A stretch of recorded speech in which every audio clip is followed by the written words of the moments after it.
Les damos la bienvenida a un nuevo episodio de Pausa Legal, el podcast de Joseph Veritas. Mi nombre es Maricruz Pasache y el día de hoy presentamos una nueva edición de nuestra sección Pausa Académica junto a Carmela García. Carmela García es consultora independiente en Derecho Internacional y miembro del Grupo Interdisciplinario de Investigación en Derechos Humanos y Derecho Internacional Humanitario. Es bachiller en Derecho y candidata a magíster en Derechos Humanos por la PUC. Se ha desempeñado como asociada regional para las Américas por la Corte Penal Internacional y como asistente de investigación en el Instituto de Democracia y Derechos Humanos de la PUC. Gracias por estar con nosotros el día de hoy, Carmela. Muchas gracias, Maricruz. Muchas gracias a Joseph Veritas. Estoy muy contenta de poder acompañarlas en esta edición del podcast. Muchas gracias, Carmela. Y bien, el día de hoy estamos aquí para comentar uno de tus artículos, el más reciente, que salió en nuestra revista edición número 63. Sí, el artículo que presenté para la última edición de la revista aborda el tema de la protección de las mujeres en conflicto armado desde una visión del derecho internacional. La idea del artículo, que los y las invito a que lo puedan revisar, es mirar no solamente la rama del derecho internacional que regula específicamente los conflictos armados, es decir, el derecho internacional humanitario, sino también tomar en cuenta otras ramas del derecho internacional, como son los derechos humanos, derecho penal internacional, incluso las resoluciones del Consejo de Seguridad, para poder tener una visión global de cómo el derecho internacional ofrece las herramientas destinadas a la protección de mujeres en estas situaciones tan difíciles como son los de conflictos armados, ¿no? Sí, muchas gracias, Carmela. Y qué importante lo que nos señala, sobre todo de la perspectiva de tener el derecho internacional como un nivel macro y no centrarnos solo en una de sus áreas. Y bueno, a partir de ello y para poder iniciar e introducir a nuestra audiencia, quisiera preguntarte y pedirte que nos puedas explicar qué es un conflicto armado tal cual. A ver, cuando hablamos de conflicto armado, lo primero que hay que tomar en cuenta es que no existe una definición de conflicto armado en los tratados más conocidos de derecho internacional humanitario, es decir, los convenios de Ginebra y sus protocolos adicionales. Fueron los tribunales penales internacionales los llamados a establecer una definición. Se entiende que existe un conflicto armado cuando se recurre a la fuerza armada entre estados o hay una situación de violencia armada prolongada entre autoridades gubernamentales y grupos armados organizados o entre estos grupos entre sí. Em, ¿Qué significa esto entonces? Algunas ideas para entender un poquito más este concepto. Primero, que la existencia de un conflicto armado se determina sobre la base de circunstancias fácticas. No existe una autoridad internacional que diga aquí hay un conflicto armado, o no depende de que los estados reconozcan la existencia de un conflicto armado para que recién se pueda aplicar todas las consecuencias jurídicas de esta situación. Es decir, tenemos que mirar si en la práctica encontramos estos elementos. Y además que se distinguen dos clases o dos tipos de conflictos armados. Uno serán los conflictos armados internacionales, típicamente entonces vamos a estar mirando los supuestos de dos estados que se enfrentan entre ellos. Pueden ser más de dos estados, pero la idea es que los sujetos que están involucrados en estos enfrentamientos van a ser estados. Y puede ser que se haya declarado la guerra o no se haya declarado formalmente la guerra. Puede incluir también casos de ocupación del territorio total o parcialmente por un estado. Y además un caso adicional de conflicto armado internacional que fue añadido en el protocolo adicional primero a los convenios de Ginebra del año 1977 es la lucha de un pueblo contra la dominación colonial, la ocupación extranjera o regímenes racistas en el ejercicio del derecho a la libre determinación. Y en ese caso, entonces, esta lucha es reconocida como un supuesto de conflicto armado internacional también. Y de otro lado tenemos el caso de los conflictos armados no internacionales, que a veces en el algo coloquial se suele decir conflictos armados internos, pero en el derecho internacional se utiliza el término conflictos armados no internacionales. Y estos entonces pueden ser de dos tipos, en los que se enfrenta las Fuerzas Armadas estatales contra grupos armados, pero también entre grupos armados, ¿no? Un grupo armado contra otro grupo armado pueden dar lugar, sin que haya fuerzas estatales de por medio a un conflicto armado no internacional. Entonces tenemos estas situaciones y fuera de conflictos armados quedan las denominadas situaciones de disturbios internos o tensiones internas que no alcanzan el nivel de violencia y que normalmente se tratan de situaciones de violencia aislada o esporádica, ¿no?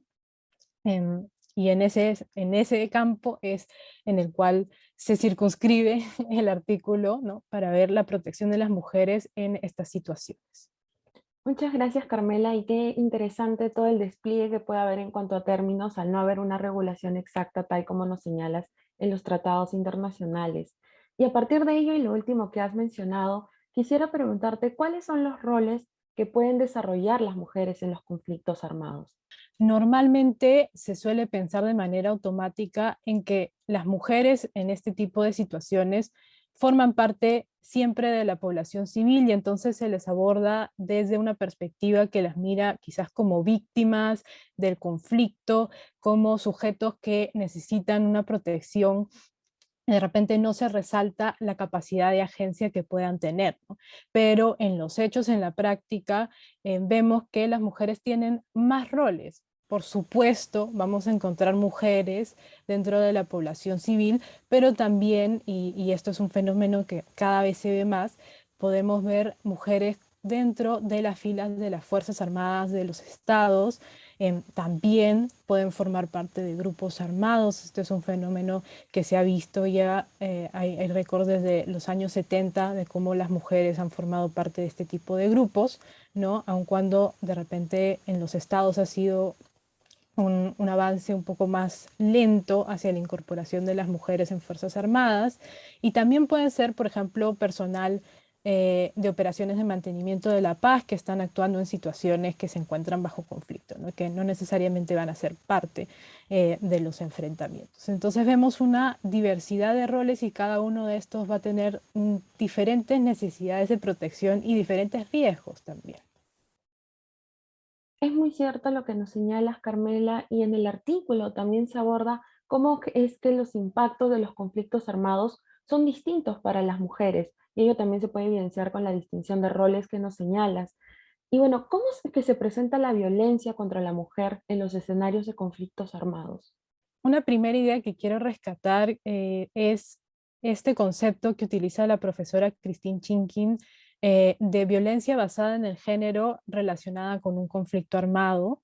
Sí, se refiere a la violencia dirigida hacia una persona por su género que ocurre durante el conflicto o en el periodo inmediatamente posterior a él y que tiene una relación con el conflicto. Y esta idea es importante porque vamos a ver que la violencia que se ejerce en estos contextos va a afectar de manera diferente a hombres y mujeres, ¿no? En su mayoría, los hombres van a ser víctimas, por ejemplo, de asesinatos, porque se suele pensar entonces que los hombres son los que van a formar parte de las filas, ¿no? Que son potenciales enemigos y en ese sentido se suele recurrir a la muerte o a dar la muerte a los hombres en su mayoría. Mientras que cuando observamos la violencia que experimentan las mujeres, principalmente se va a tratar, pero no exclusivamente, de una violencia sexual. Y entonces, ¿a qué se debe esto? ¿No? Y hay algunas ideas que se han ido adelantando, pero entendiendo el concepto de violencia contra la mujer, utilizando también la Declaración de Naciones Unidas sobre la eliminación de la violencia contra la mujer, se entiende que esta es una manifestación de las relaciones de poder históricamente desiguales entre el hombre y la mujer, ¿no? Y estas actitudes discriminatorias y otras expresiones de violencia se ven más bien magnificadas en los contextos de conflicto armado, donde todos los niveles de violencia van a aumentar, ¿no? Y para identificar algunas expresiones de esta violencia contra la mujer, me voy a remitir al estudio del secretario general de Naciones Unidas del 2006, que se denomina Estudio a Fondo sobre todas las formas de violencia contra la mujer, en el cual identifica que las mujeres en conflictos armados son sometidas a distintas conductas como homicidios, torturas y otros tratos o penas crueles, inhumanos o degradantes, raptos, mutilaciones o desfiguraciones, reclutamiento forzado también de mujeres y niñas, las desapariciones involuntarias o prisiones arbitrarias, y también destaco todo el fenómeno de violencia sexual o violencia basada en el género, como son las violaciones, esclavitud sexual, explotación sexual, matrimonio forzados, prostitución forzada, abortos forzados, embarazos forzados y esterilización forzada. Entonces, todo esto, y en ese informe también el secretario general de Naciones Unidas señala que apunta al empleo de la violación como instrumento de guerra y otras atrocidades dirigidas contra las mujeres como una de las expresiones más sistemáticas de la violencia contra la mujer en conflictos armados. Y además es un fenómeno muy complejo porque esta violencia sexual puede ser utilizada con diferentes propósitos, ¿sí? Puede ser desde la violencia sexual como una forma de tortura también, para extraer información, para causar lesiones, incluso la violencia sexual como un instrumento para degradar, intimidar a las mujeres y humillar también a los oponentes. También es utilizada para destruir comunidades, y acá hay todo un elemento también de, por ejemplo, limpieza o depuración étnica, por el cual se recurre en algunos contextos a la violencia sexual, también para el desplazamiento de la población de su tierra, ¿no? Entonces las mujeres van a llevarse o van a huir junto con su familia de esos lugares porque no quieren ser sometidas a este tipo de conductas, y esto estaba a veces ligado con la idea de a tener acceso a recursos o obtener mayor control de territorio, ¿no? En el marco de los conflictos armados. Y también se utiliza la violencia sexual como una suerte de recompensa para los combatientes, por ejemplo, en estos ejemplos de trabajo sexual y doméstico en condiciones de esclavitud, al cual son sometidas algunas de las mujeres. Entonces es un fenómeno muy complejo que además tiene efectos que pueden ir luego del conflicto, ¿no? Por ejemplo, víctimas de violencia sexual pueden ser luego rechazadas por sus comunidades o por sus familias por entender que hay todo un estigma detrás de esta situación. Y a esto que comento, y no voy a entrar en muchos detalles, se suman otros efectos indirectos, ¿no? Que generan una mayor carga en las mujeres, como es la asunción de mayores responsabilidades de cuidado, el hecho de que si los hombres o los parientes masculinos tienen que enfrentarse en los combates, luego las mujeres van a tener que asumir, ¿no? La asistencia financiera, económica de la familia, buscar el recurso a la comida, agua u otras necesidades que tuvieran, sometiéndolas al peligro de tener que estar saliendo, ¿no? A buscar este tipo de recursos. Entonces es un fenómeno, como decía, muy complejo, y al cual el derecho internacional tiene que tener una respuesta, ¿no? Sí, Carmela, comparto lo último que señalas. En verdad, a partir de toda la explicación que nos has brindado, se trata de un fenómeno bastante complejo. Y bueno, a partir de ello, consultarte si podrías explicarnos más sobre la protección especial de las mujeres en el derecho internacional humanitario.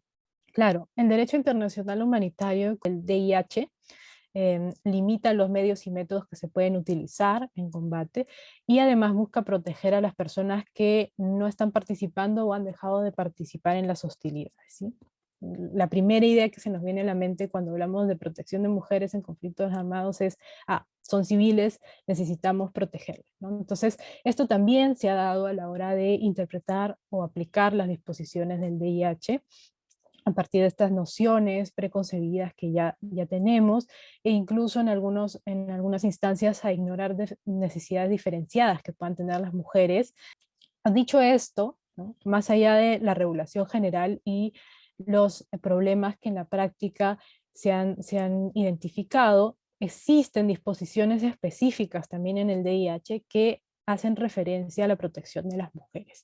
Y entonces para el artículo hice una revisión de las normas de estos 4 convenios de Ginebra y sus 2 protocolos adicionales de 1977, y a partir de ellos se identificaron 4 categorías de regulación. En primer lugar, la obligación de trato humano y la prohibición de distinciones desfavorables, incluyendo distinciones desfavorables basadas en el sexo.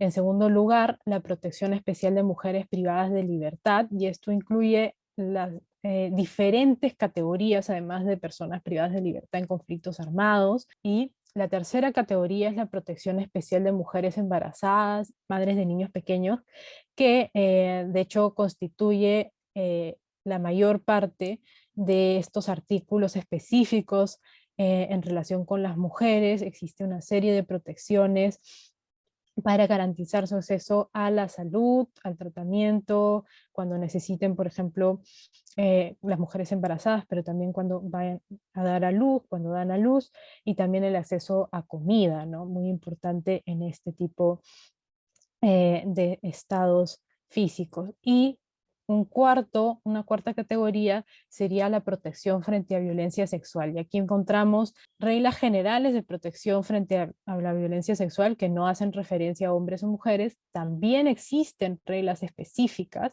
que hacen referencia, ¿no?, específicamente que hay que proteger a las mujeres frente a ciertos tipos de violencia sexual, ¿no? Y en esta cuarta categoría es donde principalmente hay una contribución o una relación muy estrecha entre el derecho penal internacional y el derecho internacional humanitario.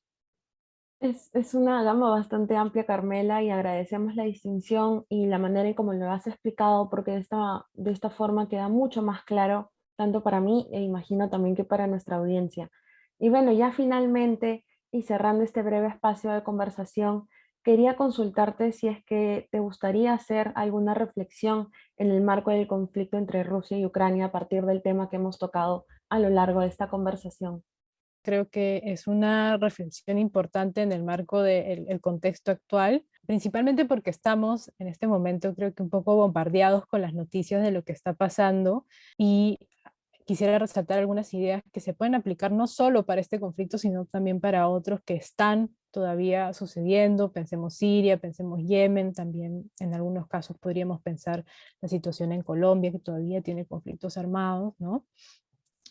La primera idea sería respecto a la protección de la población civil, ¿no? Y vemos varias noticias que denuncian más bien cómo es que se están realizando ataques contra la población civil o contra lugares de civiles, ¿no? Vemos edificios residenciales, etcétera. Y aquí esto, por supuesto, incluye la necesidad de proteger a las mujeres. Hay una protección reforzada, como decía, en el caso de mujeres embarazadas y niños pequeños. Y por ejemplo, ayer veía en las noticias que se había dado un ataque en Mariupol, un hospital de maternidad, ¿no? Y el derecho internacional humanitario ya tiene disposiciones que protegen a los hospitales, y en este caso entonces, además no es cualquier hospital. Encontramos esta intersección entre la protección de hospitales y protección de personal de salud y la protección de las mujeres que se encuentran pues en situación de embarazo o con niños pequeños. Entonces hay que tomar en cuenta esto. Hay un impacto muy fuerte y se están viendo al menos de los reportes que no se estaría respetando el derecho internacional humanitario, y esto también verlo con lentes a la hora de mirar a las víctimas, cuáles son los números, ¿no? ¿Cuántas de estas víctimas civiles son mujeres? ¿Cuántas son niñas, por ejemplo, ¿no? Y esto además lo encadeno con la siguiente idea, que es este impedimento de salida que se dio, ¿no?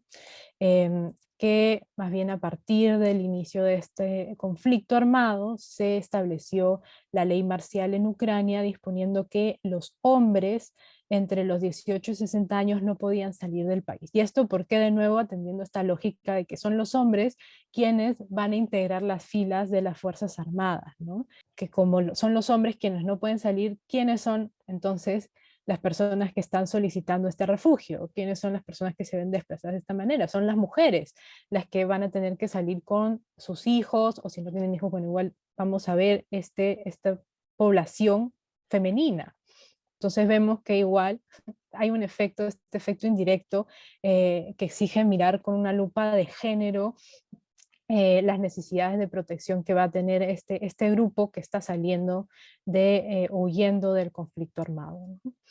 Creo que esas son algunas reflexiones, lo que está pasando. Muchísimas gracias, Carmela, por esta última reflexión, sobre todo muy importante, insertar la lupa de género en los conflictos armados y también en la protección que demos hacia las personas que estén en medio, pues, de un conflicto armado como tal. Agradecerte, Carmela, por tu disposición a participar con Pausa Legal y por la explicación que has brindado, que sé que será de muchísima utilidad para toda nuestra audiencia. Ha sido un tema bastante complejo el que hemos tratado el día de hoy y esperamos haber podido abordarlo de la mejor forma posible. No, muchas gracias, Maricruz. Creo que ha sido una conversación muy fructífera, muy contenta de poder compartir esto con Pausa Legal, con todos y todas las oyentes del podcast, de quienes nos estén mirando desde el YouTube también. Les invito nada más a que puedan revisar el artículo y que esto inspire también la reflexión hacia los espacios académicos, estudiantes de derecho, relaciones internacionales, a pensar igual en esta necesidad de mirar los impactos diferenciados de los conflictos armados, los riesgos diferentes que tienen las mujeres y cómo podemos proteger o regular de mejor manera desde el derecho estas situaciones para que haya una protección global. Así es, e invitarles también a nuestra audiencia ya finalmente, si quieren conocer más del tema, podrán acceder al artículo que escribió Carmela, el cual se encuentra en el repositorio de nuestra revista Iused Veritas, la edición número 63. Y bueno, reiterarles el agradecimiento. Muchas gracias a nuestros oyentes por escucharnos en este episodio de Pausa Legal. Recuerden que nos encuentran en todas las plataformas de podcast, YouTube, Instagram y TikTok como Pausa Legal. Los y las esperamos en un nuevo episodio. Hasta pronto.